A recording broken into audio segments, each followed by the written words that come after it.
السلام عليكم ورحمة الله وبركاته. أهلا بكم في نشرة أسعار الذهب يقدمها لكم عمرو علي من قناة أخبارنا اليوم.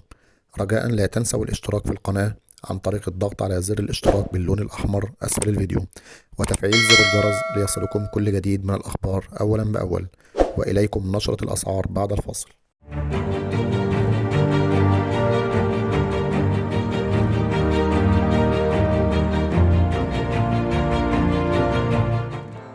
أهلا بكم. شهد اليوم الأحد 29 يناير 2023 انخفاضا جديدا في جميع أعيرة الذهب، وذلك منذ بداية تعاملات اليوم، مما يعطي فرصة أفضل لراغبي الشراء في اقتناء المعدن الأصفر بسعر أفضل من ذي قبل. وفيما يلي نستعرض على حضراتكم بيان بأسعار أعيرة الذهب، وذلك دون إضافة الدمغة أو الضريبة كما يلي: عيار 24 2000 جنيه للبيع، 1988 جنيه و50 قرش للشراء. عيار 22 1833 جنيه و25 قرش للبيع، 1822 و75 قرش للشراء.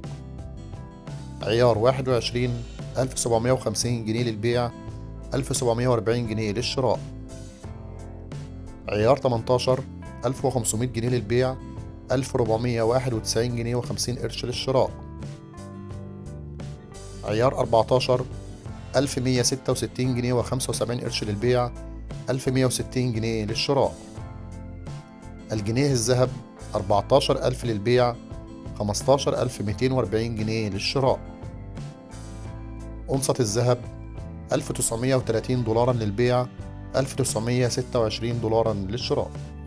وفي النهاية نشكركم على متابعتكم لنا، ولا تنسوا الإعجاب بالفيديو والاشتراك بالقناة وتفعيل زر الجرس ليصلكم كل جديد من أخبار وأسعار خلال اليوم.